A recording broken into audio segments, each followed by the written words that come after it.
Welcome to the Moments That Matter podcast. My name is Laura Escamilla. I am your host. And I am your co-host, Isaac Escamilla. And today we have a friend of ours, Carla Long. We've met Carla about a year ago, and we wanted to welcome her on because she is a recent graduate with her MBA, and we just discussed going through the grind of what that looks like. So Carla, would you introduce yourself and let us know what you're up to right now? Yeah, of course. My name is Carla Long. I am from McAllen, Texas, born and raised. Lived here my whole life practically. Just graduated with my MBA about a year and some months ago here at UTRGV. I'm currently a OTF coach and a financial advisor, doing a little bit of health and life insurance and just financial advising in general. OTF for listeners, Orange Theory OTF, Fitness. yes, our Orange Theory Fitness. For the uninitiated, yes. Yeah. What motivated you to go into a career in finance? So business degree and MBA degree covers a whole lot of ground. It covers marketing, it covers sales and finance and accounting. And why finance? What about that? Why did you choose that for yourself? Honestly, I was just a senior looking at all the majors and I was confused as ever. I'm sure as seniors, you don't know what path you want to take. And I actually asked advice from my dad and thought I wanted to go the business route because he's one of the most successful business owners that I know, and asked him, I guess, what business route would be the best. He said, do not go accounting. He said, it changes yearly. You'll be lost. He said, I think the best route to go with probably the best salary that you could look forward to would be finance. And just a girl being daddy's little girl was like, okay, whatever you say. Mm-hmm. So I chose a degree in finance. Along the course of my college, I didn't really see a problem or struggle with it. So I just ended up sticking with it and graduated. And then soon enough, I was like, oh, so you explored, let's talk about your undergrad. So you went in, you have an undergrad in business. Right. So my undergrad, my degree was in finance. Mm-hmm. And then when I pursued my MBA, I thought, let me get a little more broad in that sense. And the more broad version was business administration. So that covers a little more of a broader aspect, I would say. Finance was definitely more specialized. Of course, you do take classes of accounting and all that stuff just to get it out the way and to learn things that are going to help in that field. But I signed up doing finance and I just stuck it out. That's great. So talk about your undergrad. Where did you go to school on your undergrad? So I, as a senior, was hate the Valley, hate it here. Mm-hmm. I'm going to apply everywhere, see where I go. I think I applied to about 7 schools, all in Texas. I think the only school I applied out of Texas was Duke. And I said, I don't really have a school that I've dying to go to. People my age are like, no, I'm going to go to UT, I'm going to go to A&M. And I just really didn't know. I didn't have the knowledge. My parents didn't go to college. So I'd be a first generation. And just growing up, it was always instilled in us that we would go to college. So it wasn't, if you want to, the option's there, you're going to go. It wasn't a choice. It was just the next step. So my sister at the time, she's a year and a half older than I am. So about 2 grade schools above, and she was already in college as well. And I was like, okay, I have to apply. It's the only route I'm going to go. And so after applying to about 7 schools, got into all of them except UT Austin. I was capped. So I was like, I still want to get out regardless. I was like, let me go to a UT school. I was like, I love San Antonio. Let me go to San Antonio. So I went to UTSA, and my parents, before I left, told me, if you want to go to college, which we're forcing you to go, but if you want to go to college, you must pay everything yourself. Your sister had to pull out a lot of loans. She got some scholarships. You're going to have to figure out a way. And luckily for me, in that moment, I realized I have so much savings. My dad had been making my sister and I work every summer, starting freshman year. So we would work 40-hour weeks every summer.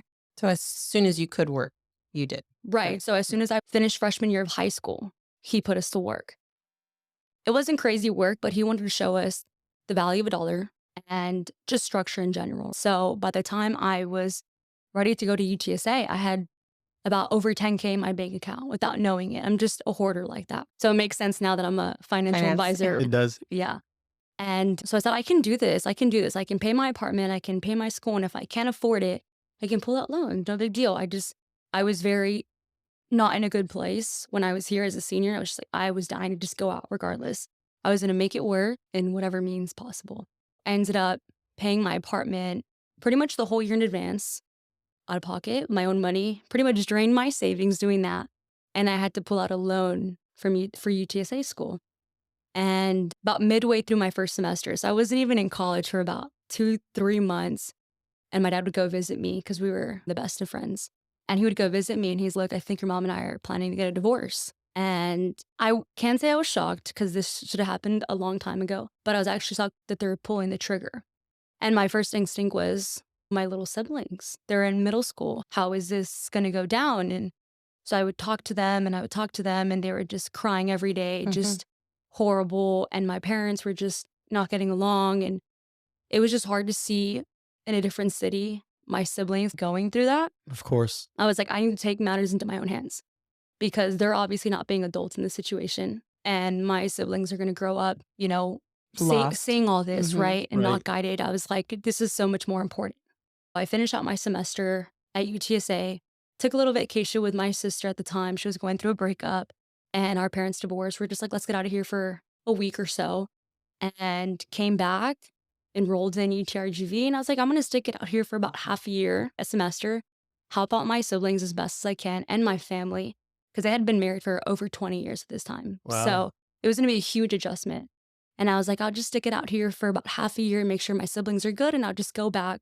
Or at that time, go to UT because that's when the year would finish and my cap would be done. And 3 years later, I graduate at UTRGV with my degree. Cool. So back up, what did you do about your lease and that you paid in advance? Yeah, so I paid it in advance and pretty much they said, okay, you're free to go. You paid it all in advance. You just gave up your money. I paid it in advance. There's nothing that they can do to give me back my money, whether I had paid it in advance or not. If I wanted to leave, I would have had to pay the full year. You were still responsible So I was still responsible Yeah. for it. So how college apartments work at that time is you pay for your unit. So Right. I was in a 4-bedroom, but I just paid for my room. So it was a smaller price the more bedrooms you got. So I paid off my unit and that was pretty much it. I didn't really look back. I was, of course, wanting to go back in half a year, but I said, you know what? UTRGV is so much cheaper. I don't have to take out any loans. How am I going to get myself through college in the best way possible? My siblings at the time, I was closer to them as ever. And I didn't pull out any loans. I lived at home. And I was like, I like this. All I was doing pretty much to pay for my school was working 2-3 jobs. And just being in my family in general was a definite win over the other, how do I say it, the other option. Sure. What were the 2 or 3 jobs you worked? Because you say all I was doing, but 2 or 3 jobs for a college student is That's a lot of jobs. I only had one in college. You're like, yeah, that's enough. Yeah. No, I worked at Gold's Gym as a front desk employee. So that wasn't much pay. I think it was minimum wage. I tried working for my dad for a little bit. So I was doing that. I also worked at OTF as well as a sales associate. So that was before I became a coach at Orange Theory. Very cool. That's when I got into my HEB job as well. So it's a little mixture of a little bit of everything, but it paid the bills. And luckily my dad let me live with him. So I didn't have to pay any big bills. Right. But my school alone was a pretty big amount, I would say. Sure.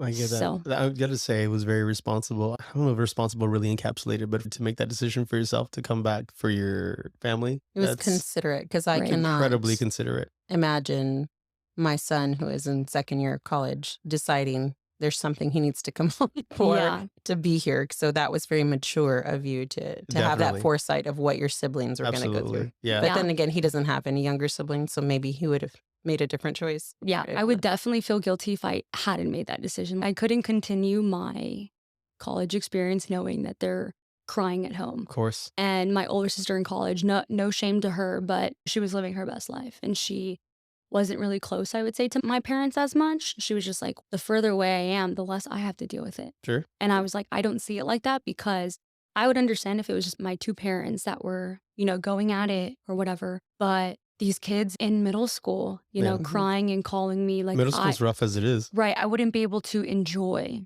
my Right, college college. experience, right? And knowing that and coming back and 3 years later graduating, that's when the pandemic hit as well. Mhm. So they ended up paying a lot of my school and I got money back from that as well. I guess I took Advantage. advantage that they were paying me and I was able to get through these courses faster. So I took a lot of summer classes. I ended up graduating like a year and a half earlier than with my first degree. Well, that's a huge win. Mm-hmm.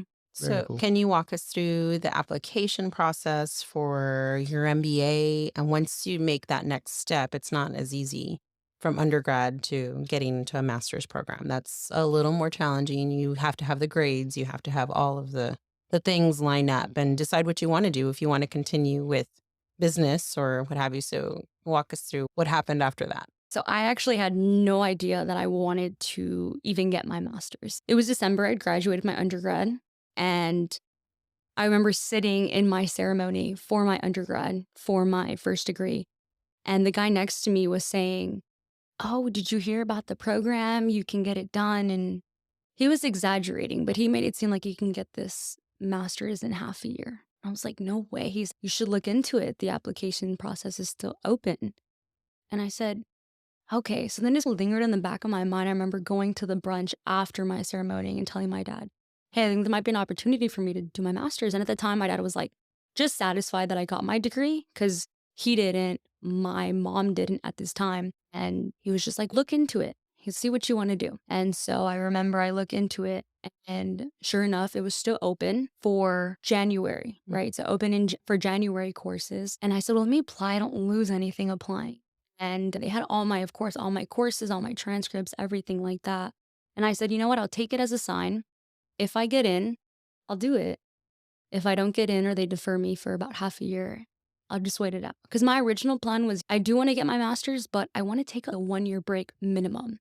I've been in school since I was pre-K 3. So at this point, I was probably, I think I was 21 when I graduated, and I was just, I need a break. It's been a long road. So when he told me that at the ceremony, I was like, you know what? Why not? Graduated the master's at 22 is crazy.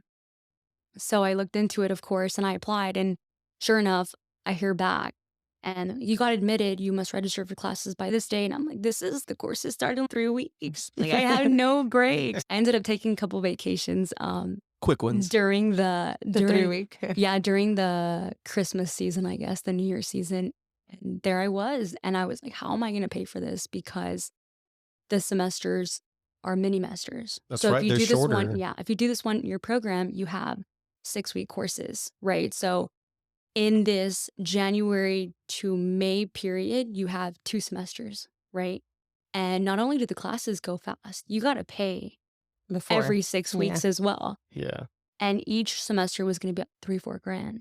And I'm like, I have the money to do so. I'm just a workaholic. So I was just saving and saving. At this time, I was still living at home, 100%. And I was just saving and saving, paying my bills when I needed to. But for the most part, I didn't have any big bills at the time. Hey. I was like, what am I going to do? The last thing I want to do is pull out loans. I don't know why. I'm just so against it. I feel like loans are the one thing that haunts adults nowadays. And I just tried to just stray away from it as much as possible. You're not wrong. No, yeah. And I was like, no, you got this. You're not going to regret it. Just pay it out of pocket. And there I was, a year later, paid everything. Total was about probably over 12, 15 grand for sure. And I got it done, and it was tough managing 2 jobs at the time. I was a coach at Orange Theory, and I worked at HEB curbside. So while managing online school and meeting deadlines, it was definitely the hardest, toughest year of my life. But I did graduate at a month fresh, being 22. That is really cool. Yeah. So when I did my master's, and you're talking about the difficulty of it, it is way harder than an undergrad, hands down. So when I did my master's, I remember that last semester, of course, I was older. I had a full-time job and 2 kids. But that last semester, I literally was crying. So tough. So tired. And telling Isaac, I'm just going to quit. Who cares? On my tombstone, it's not going to be like, she had a master's degree. Right. Nobody cares. Like, I'm just going to quit. Like, it is so hard. It is so hard to manage that. So even working 2 jobs, I guess we switch, right? Like I had my full-time job and kid. And so, the babies, so you had 2 jobs, but going through, it's important for students and parents to understand that a master's degree, if you haven't gone through it, it is way harder than your undergrad because Right. it's fast paced, it's very specialized, and you're not messing with there is no, what do they call them? Slacker classes, right? There's no like discussion classes where you get stuff like that. You're not There's going to thesis take, and- you're not going to take I'm going to take a physical fitness class and get like an easy Elective, A. There's what no they call easy A's. There's none of that's happening. It's very Everything fast-paced and every counts. class counts, right? Everything So- counts. I Don't- definitely have to second that. There was an option. There's always an option to do a 2-year master's program. Of course, it's much more slower pace. And I'm like, Can I just grind it out for one hard year and say I'm done? Mhm. Or do the 2-year slower program where you're still going to be miserable either way, but now you're going to be miserable for For 2 another years, extra yeah. year. Twice Yeah. as long. So that's why I was like, just 1 year, you got this. You've been doing this for 20 Just keep years. going. Right. And you which got is our this. advice to our son. He's going to graduate a semester early because of his dual See, credits that's that he so had. awesome. Yeah. But I'm like, go straight into your MBA. Like, just get it over with. Don't, if you take a break and try to go back, like, you're going to lose that It's so much harder. that drive The to keep momentum. doing and the getting used to being in school. Oh, yes. So I'm like, just go just finish it. Like do the 18 months or year and a half, whatever the programs are, and just get it done. I And totally agree. So that he's thinking through that process, but it's not always, it's quick and it's Was Super no- quick. 3-week Yeah. period that I had. I didn't have an accelerated for my program, and I wish there was. I did a whole 2 years Yeah. traditionally. I felt like I was in school forever. I did Yes. full 2 years also, and I went in person full time. I think. Did you do an online program or in I person? did it completely online because Mine I was was like, too. if I'm going to pay for this and if I'm going to have time for this, I need to Do it try when to you n- have time. try to right? not be on campus as much as possible. Because how am I going to pay for this if I'm at school all the time? Hmm. So I would do it after my shifts or even at work if I could. Yeah, Like absolutely. pull out my laptop. Mhm. I had this In due at between. 11:59 or stuff like that. So Yeah. So my master's was in person, so I had to go like work all day and then go to that's school. tough, I feel. I was going from 4 to 10 twice a week. Right. I feel like that's so much more It was. draining It was because it's so not only mentally because then you still have draining, to you're come home and do physically. your work. Right. That was class, like sitting in a class and learning it. So now that I'm in the doctorate program, it's very, okay, it's 10 o'clock at night. I'm going to break out my laptop, like, because it's all online, right? So Yeah. it's a huge difference. And And you're in the comfort of your own home as yeah, well. but I can walk versus- away. I can do something. I can eat. I can, like all the little things. So definitely not that people can't go to a regular would say MBA, but The biggest plus that I got out of that online program was not paying parking permit at oh yes, or UTRGV. figuring out where to park. Not That's just a- paying for it, Yes. but getting a parking Those Getting a are space. both Yeah. tough. Yes. The amount of tickets I got in my undergrad because of the parking situations. Yeah. You can't map this out. I can't figure it out. Every color looks the same to me. Yes. Yeah. So our You're not son- alone in that. Yeah. Our And son that's got a bunch existed of for- pink tickets. And I'm like, why are you driving? Why are you driving to school? You live 2 blocks. Walk. Use the walk. By His the- house is Yeah. 2 blocks So from he's, campus. I'm going to Gosh. start walking because the space I found is further than my my I'm apartment. dying. Like just, Yeah. and getting ticket park. Like I'm just going to park here because it's close. And they're so expensive too. Yeah. Yeah. And he's bold. He parking in the staff parking. Like, Oh, he's that's not even bold. trying. Like, That's bold. If I'm okay. going to get a ticket, I'm going to get I'm a going to get a ticket. good one. Get a good one going. Yeah, for sure. Anyway, so back to your MBA. Let's talk about what you appreciated about doing the MBA. You did an undergrad in business and then into the MBA. Did you have any ever thought process of changing to something different, or you knew you're just going to continue this? Right. During the MBA process, I always knew I was going to go to get my master's, right? I just didn't know if it was going to be a year break or what I was going to do. But my dad, or my parents, I should say, have always held the bar really high. So he was ecstatic when I just got my degree in general, because something that he never did. But when I said I was going to get my master's, he was even more ecstatic. And I was like, what do I do? I did have a slight thought in the back of my head. Should I go for something else just to be able to show that I can be in 2 different fields? So being a dietitian actually did cross my mind. Mhm. And I thought about it. I was like, no, I just think MBA is so broad in the sense that you can go anywhere. You can be in marketing, anything numbers related, as long as it just opens up so much more of a field of what you could do. It definitely does. And what did you Right. want to do? What did you envision doing when you I had graduated? no idea. My dad owned a business at this time and it was super successful. And I remember telling him, why don't you just let me work for you and I Mhm. can run it eventually? He's like, I don't want you here. I just don't want you working this hard. You don't need to. Nice. If you have the education, I worked so hard to get to where this is now. And I don't want you to have to struggle like I did. Right. He thinks Because you you could do have an better. education, right? He's like, just get far away from this as possible. And I remember I was pretty devastated because I was like, it's a family business. I could help you out. My degree's in finance, I'm in numbers. He does insurance for trucking insurance. Mhm. So I'm like, I've been working for you every summer since I was 15. Mhm. Why not? Just teach me. And he's, no, I don't want you here. He wanted I something bigger don't and better. know what I'm going to do. I was like, but my fallback is that I have a degree in business and I have a master's. What am I going to do? So I just remember still working at HEB and coaching at OTF for about 2, 3 months post grad. And about this time last year, I went with my dad to a lunch meeting he had just to join him for a lunch meeting. Why not? He invited me, and 2 people met him there. It was a guy that he's a broker for health insurance, Cool. and another guy who's now been my mentor for a year. His Nice. name is Nick. So he does what I do, but he's been doing it for 30 plus years. Besides my dad, I'm always going to give my dad the glory, but besides him, he's definitely the most successful man that I know. That's great. And I wasn't even going into that lunch thinking who I'm Expecting going to anything? meet Yeah. or anything. And Mhm. I remember as my dad and the health insurance broker were talking, the other guy, Nick, was like, what do you do? And did you go to school? And he was just bragging about where he's going on vacation and where he was just on vacation and all this stuff, just bragging about Doing cool how much stuff. time he has and all this stuff and with his family. And sure enough, he just told me what he did and just made me think. And he was like, if you're ever interested, I'd love for you to come by my office. And at that time, I was like, I don't even know what you do. Like, I just know you're balling, but I Yeah. just don't know what you do. And Exactly. so he told me in a little bit of more of a broader aspect. He didn't give me specifics, but he said, I do financial advising. Yeah. I do anything from health insurance, life insurance, annuities, IRAs, all that stuff. I just take care of people's financial needs and their families too. Mhm. And I'm like, I don't know anything about that.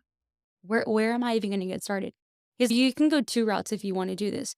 Is you can be on our team and be temporary licensee, get paid a certain salary, Sure. or you can just get licensed in a couple weeks and make total commission. You don't have to wait that 6-month period. At this time, I was just so confused. I was like, I don't know what you're talking about. Yeah. I was like, let me go home, do my research. He's like, if you want to stop by my office one day, just come by. And so sure enough, I went that day and he explained exactly what it was to the T. And what stood out to me the most was how much money there is to make in the industry. There's no stability in the sense that There's no salary. there's no salary. Everything you do is commission based. So you Mhm. really have to hustle. So that was the biggest downside that I had, or Yeah. just the con, right? I love that it was so flexible. You never have to go into the office. They always say, if you're at the office, you're not working. Right. Yeah. So I love that there was no cap as to how much you can make. You're so flexible. You can vacation and work from wherever. And I've always wanted to be in an industry that you help people regardless, Right. whatever it is, if it's selling products, selling whatever. I just wanted to be in something that's going to help I can see people that. in general. Definitely. So I sat down. I was like, I'm going to do this, I guess. And then there I am taking another course that I thought I was never going to have to be in school again. And a couple weeks later, I was a licensed life and health agent. That's really Yeah. cool. Never stop So, learning, right? Yeah. And part of Yes. and it also finding something that suits your personality because Right. I worked in sales and advertising for years and I hated every minute of it. Why? I hated talking to new people. Okay. I hated that it was commission based, that I didn't have a guarantee. Like every Yes. month looked different. I hated that there was no stability of it. But there were people who were working in that industry. My mom worked. That's why I got into that Into role it. because my mom did it for so long and did very well and thrived in it. And there was people that were there for decades doing this and they loved it. And I hated every minute. And I didn't understand how Right. they were like loving this. Definitely Like, 2 types of people. Yeah, right? Definitely. It didn't line up Definitely, with your personality. at yeah, all. no, it did not suit me at all. Like I am the type of person to this day working in a nonprofit scholarship organization. I will go into my office and if my door does not have to open, I'm fine. If my phone rings, I stare at it like Just- deer in the headlights. Why is my phone ringing? Super I have work to zone. talk to somebody. I just need to work. I'm a workhorse.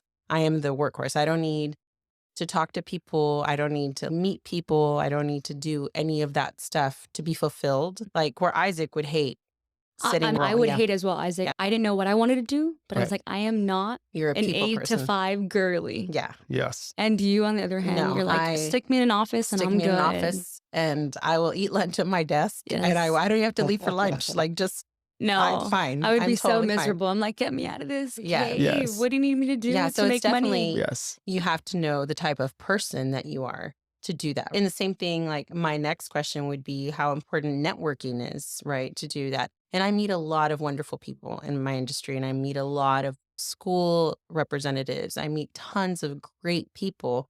but I don't set out to network, but in a role that you have, you need to. You need to It's all it be, is, right? you have to network.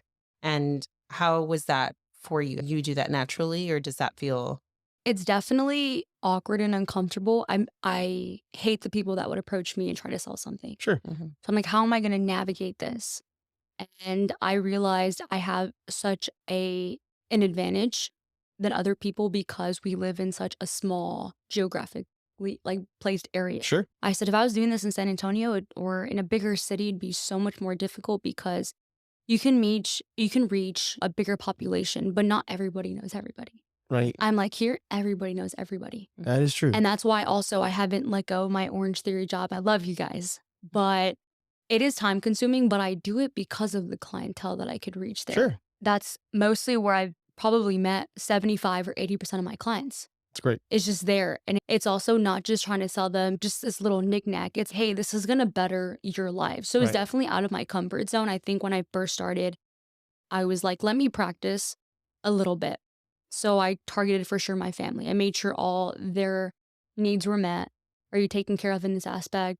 Cousins, aunts, uncles. Once I got comfortable with that, then I felt comfortable enough to at the gym or at HEB or wherever I am, I felt comfortable to just advertise myself. And not only that, but their future as well. Right. Make them question why they don't have certain things Right. already Mhm. placed for themselves Right. and their kids. And how your services will enhance their life, or maybe things they've never thought of. Right. So it's so uncomfortable and when I started out, but then I realized, hey, Isaac knows Keith, and then Keith knows Ginger, and then Ginger knows Laura. Everybody knows everybody. As soon as you even think about it, you have, let's just say, 5 clients. Those 5 clients bring you 10 clients. Sure. So it's just living also in this area is so much more beneficial. Right. I feel it has helped me well, so you can much. get those relationships easier. It's all about Yeah. relationships because I could sell you something, but if I don't text you for your birthday or check up on you and see how you're doing or how your mom's doing, it's like you always want to have a personal relationship with someone that's, first of all, handling your money, Absolutely. taking care of you. It's like you want to make sure you're in good hands. So Right. it's all about relationships, not just, hey, closing the deal. It's, hey, how can I make sure that I have you and you have me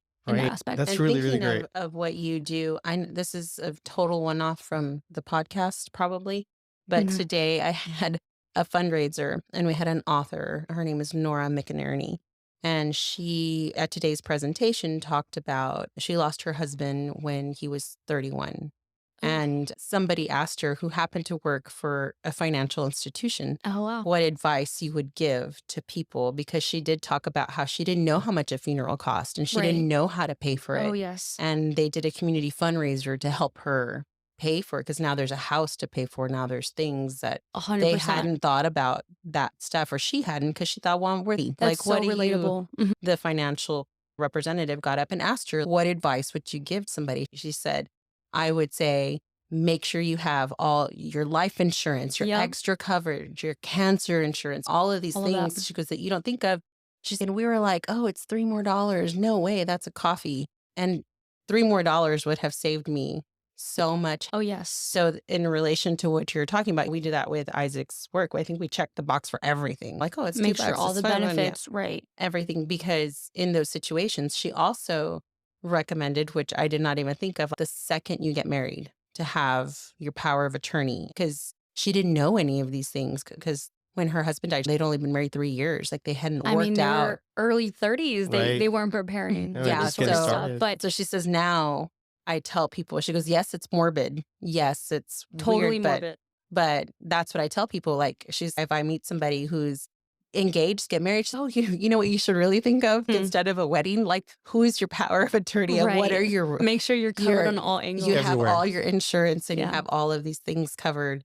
And I had never thought about that. But now that you're talking about, there's all these little things that couples need, people need, Right. not just retirement, because we get that mostly through work. Most people have benefits through that stuff. But there's all the little things that you're talking about that you have Right. covered, that an advisory. So I think I have to agree with that. And earlier you said morbid. It's very morbid to talk about. I think my hardest target audience when I'm trying to sell Sure. would be people without kids Mhm. because they're very much, why do I need life insurance? Because this money isn't for me. What's Right. going to be what happens after I die? Their So, for legacy. example, I'm interested in talking to you about life insurance. You're like, I have Isaac and I have my 2 kids. I need to make sure they're good. People that don't have kids are like, who am I leaving the money to? Who I think you know. And it's not only that you don't have kids to leave money to, when you pass away, is your house paid off? All your loan paid off? Right. Is your funeral covered? It's all the things that you leave to your sister, or if you don't have a spouse or significant other, right? Who are you leaving those things to?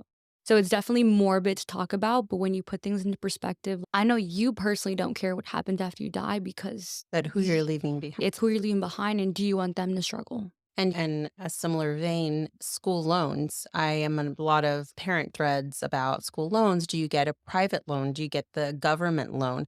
And the main thing that comes up with a student government loan, which we did, which we borrowed for our kids, Mhm. is that if you die, whoever's left doesn't have to pay for it. It dies with you. I didn't know that. So when you go through a bank, you learn something new every day. when you go through a bank, that it carries on, the debt carries on to your next of kin or whoever. Somebody has to pay this. Right. But with a federal loan, it dies with you. That's interesting. But these conversations happen, right? And you're thinking, we didn't have these conversations about. No, not at all. No, Not at all. our things were, our decisions were a little different, but not about death. But people discuss these things. This Right. is a reason to use federal loans instead of private loans. right. True. But similar, like what happens after you? What happens after you? Yeah, Yes. who's So, staying with this? Is there a service that you have available that you think, I don't know why everybody doesn't do this? Maybe they're just not aware of it. Are there certain things that the general public and they're just not aware of where you have to explain a little bit more? This is how it could help you because you should be doing this. And most people don't, but they should.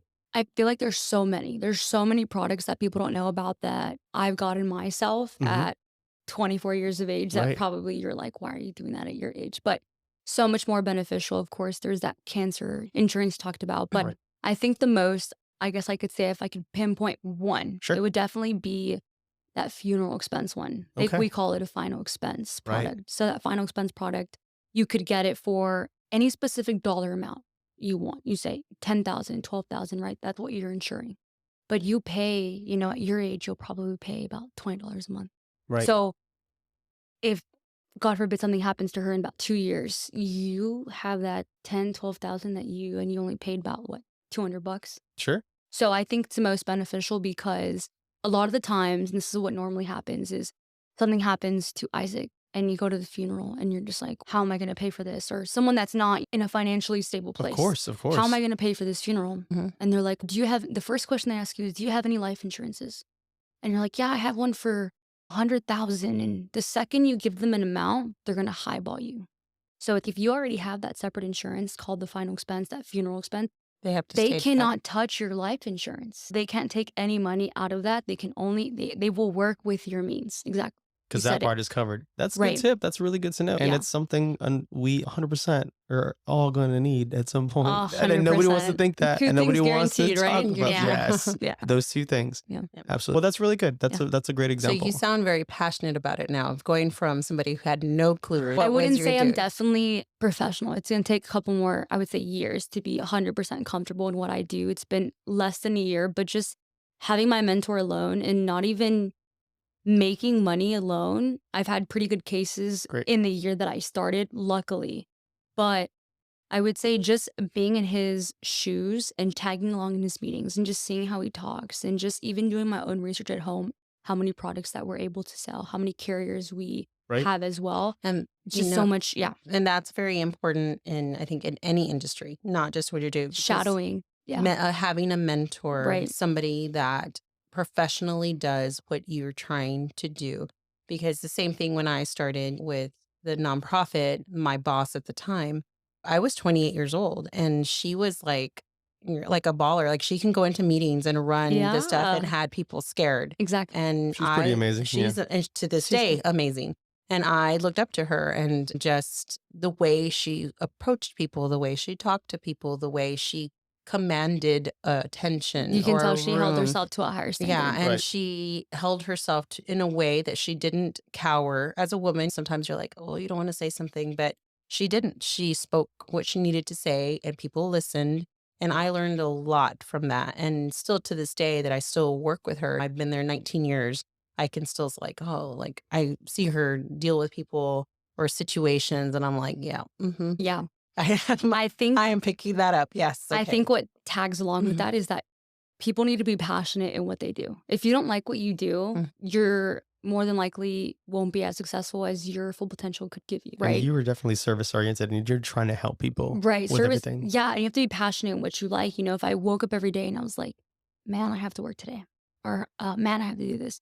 It's like my driving force isn't that I have to pay bills, because in reality, my dad's fortunate enough that if something happens to him tomorrow, I don't have to work a day in my life. And I don't have that mindset where I'm just going to be a bum and just wait for that day to happen, or just not have my drive is just as a little girl, always wanting to be successful. It's not even chasing dollar amounts. It's just having the feeling within yourself. Right. So that's where the passion comes in. It's like you have to find something you genuinely love to do. Are you helping people? Are you happy within yourself? Do you love what you do every day? The beneficial part is that it pays your bills. Yeah. And gets you on good to trips. point out Absolutely. but to point out, you mentioned a couple of times that while you're going through college, you lived at home. But to point out, you now live on your own, Oh, I pay your own do. expenses, and I pay miss your own it. car, of course. But you are taking care of yourself with 100%. with a 100%. master's degree Yes. and trying a field that you had no idea existed really or what that entailed. Just taking a chance, right? And Super taking a chance. I remember I told my dad, I was like, hey, I'm planning on moving out. I just recently moved out, probably about 6 months ago. All right. Congratulations. And thank you. And I told him, I think I'm looking at a place, and I'm a daddy's girl 100%. So I live with him. And he was like, he's always very tough exterior to start off. Is whatever you want. You just have to make sure you're paying your bills, and it's a whole different ballgame. Like, I know you lived by Mhm. yourself for half a year, but you just have to make sure cleaning supply, everything. Don't take the risk. Out at the time, I don't think he knew how much money I was making. Right. So he was like really worried for me. And then after I moved out, he was like, well, why did you go? Like, I didn't want you to go. Like, I miss you. And it makes me think like, man, like, did I make a wrong decision? Right. I don't think And so. then I realized it, and I'm like, I am so much more responsible. Yes. I have all these bills, and not only I have to keep up with, but also shows me something that I have to work for every day. If I was just comfortable and I was just staying in my comfort zone, it wouldn't allow me to grow as You wouldn't a be growing. human. Right. You said it. I would You just wouldn't be be growing. at home, being sheltered, and just not necessarily, because he never paid a bill for mine except the luxury of living under his roof, 100%.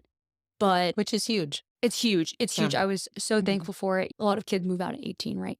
I had the opportunity to stay till I was 22. Yeah. 23. I'm sorry, 23. And in the grand scheme of things, doesn't seem like a whole lot of time, but those formative years for you doing that really help solidify your ability to Mhm. do what you're doing right now. Mhm. So I do have a question because this Yes. happens and comes up a lot in my work and just our friends. And so it sounds as if your father had the ability to pay for your school. Oh, 100%. How He did- could pay for my whole graduating class, So probably. how did it make you feel that he wouldn't? Right. At the time, my sister, because she was the first one that got sent off, Yes. right? She was, she's the one that wasn't close to my father. So she was very, I guess, she was very, Resentful, maybe? right. Yeah, she was very resentful. She left for college and she never looked back. There'd be days where she wouldn't call him. And my mom at the time was still with my dad, but my mom, teacher's salary. Yeah. If she could pay for our colleges, she would. Right. She just has that heart. But my dad, I can't blame him. He did tell us when we were young, if you want to go to college, you don't have a choice. So You're you already going. you knew Right. it in the back Right. of your mind. You knew it. So or you that's just why or did you not think he was 100? I didn't think he was serious. Yeah. I didn't think he was serious because I didn't grow up with money at all. Mhm. As soon as my dad started his business, and I would say like towards the end of my high school years, I was like, he has money. Like, he has money. And I was like, but I wasn't like those kids where I still had to pay my phone bill. I still had to do little things. So he Right. would make us super responsible, and we couldn't just go to him and be like, hey, we're going to the movies. Can we have money? Never, ever. I think he bought us clothes once a year, and it For was school. for School school. clothes. Right. But we were never, he had the money, but he would never, ever, I want this purse or I want this. It was like, Right. Not That's supposed. not your money. you've been working, Right. you pay for it. So I think my sister leaving for college, she was very resentful. She was never close to my dad in that sense. So she went through a year or so just barely talking to him. And I was like, you know what? I was a senior at the time and she was about a sophomore in college. And I was starting to put things into perspective. Like, why is he making it so hard? And me being a daddy's girl, I was like, why is he making it so hard for us? And me seeing my friends having their parents pay for their colleges. Yeah. And then they also get to live in this super nice apartment and not having any debt and not having to work. Because I worked when I was in college Yeah. too, even at UTSA. And I was starting to think, why is he making this? I don't think I realized it till maybe a couple years later that I was like, he's doing it for our benefit.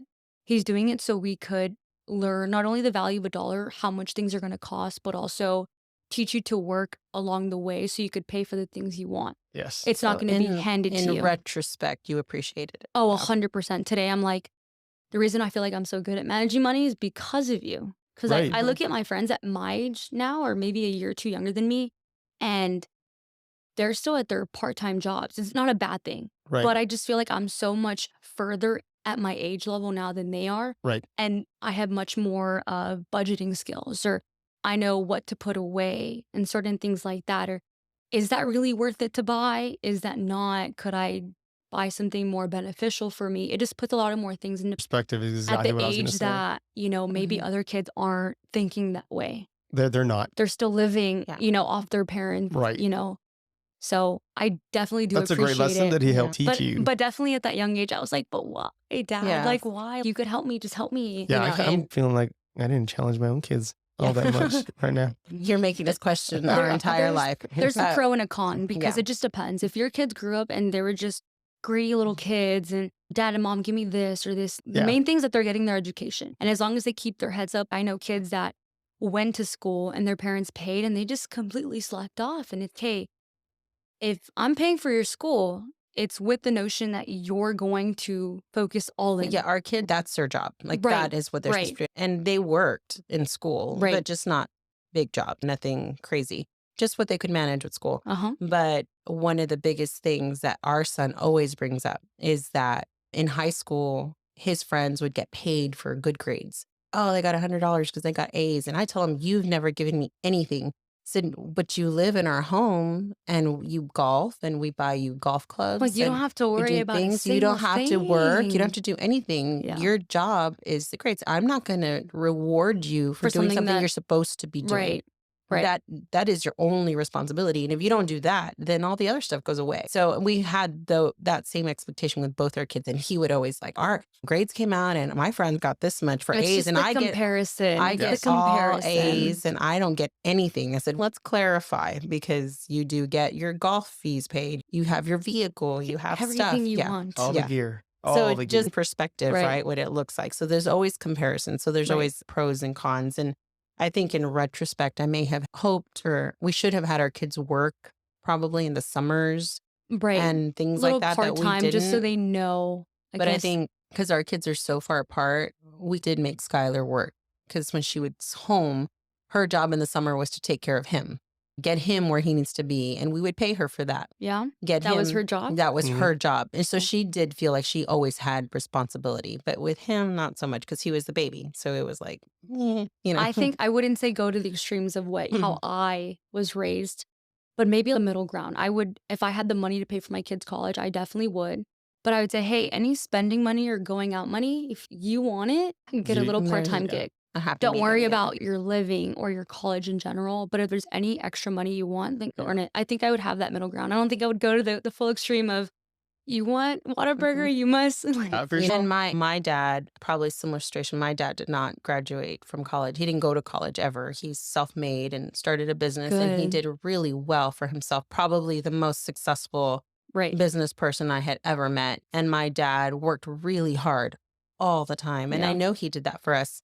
And my older brother went in the business with him. And I had the same mentality, like, why not me? I can do this. Yeah. Like I can do these Mhm. things too. But my father was very much of, he didn't want me to have the life that he had because it The was hardworking life, a right. different Right. kind of life. Much like your father. Yes. Yeah. So when you were saying that, that reminded me of him. But when I went to college, they didn't pay for my college either. I had to take out the loans needed for myself to pay for college.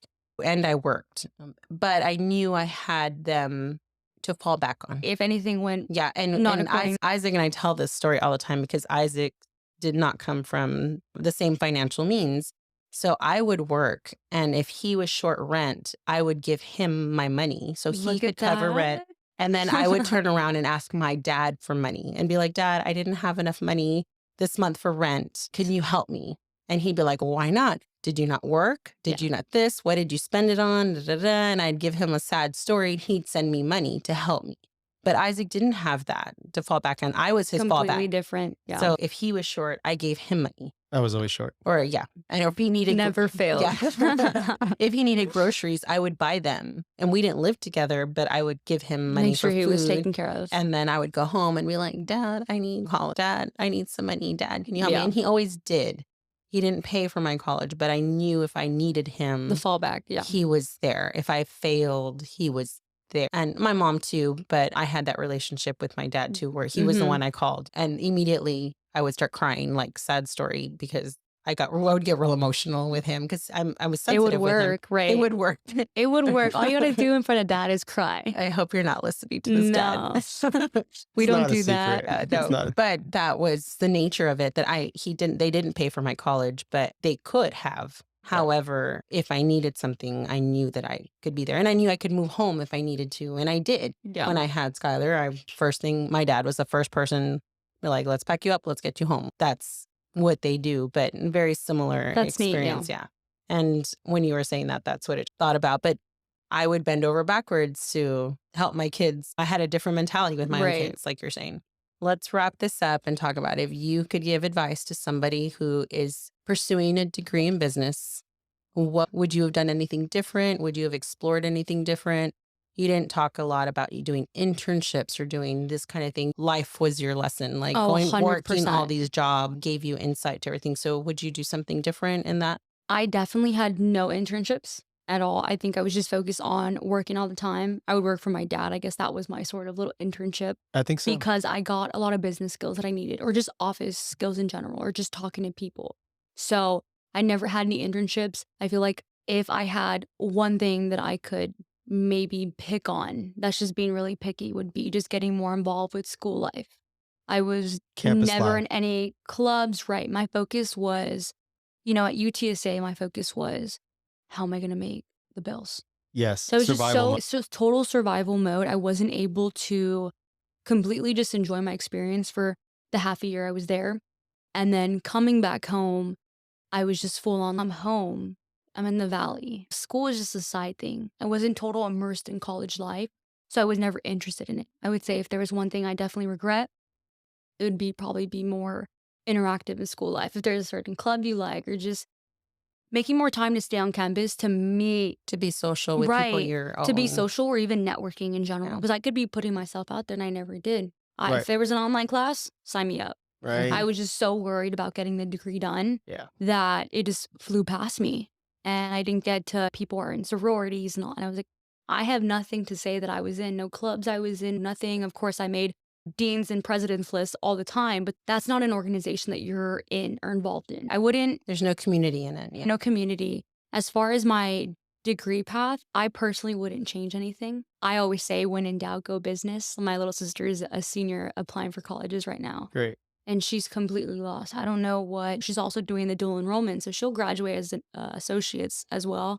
And she said, I don't know what degree I want to go to, and super stressing about it. I'm like, just go business, because if you just have those basics done, and if you want to switch later on down the line, you have the basics. And I guarantee you, if you go in a different major, you're still going to touch on those topics It's or true. those classes. Mhm. So I definitely wouldn't change anything as I- far as my I career path. Definitely think a business degree has the most well-rounded Potential, right? potential, because as we discussed, right, like the undergrad, for both Isaac and I have the business undergrad, but you get marketing, you get sales, you get management, you get human resources, accounting, and finance, and Mhm. Information systems. a lot of information system, That one. a lot of different components that they throw at you.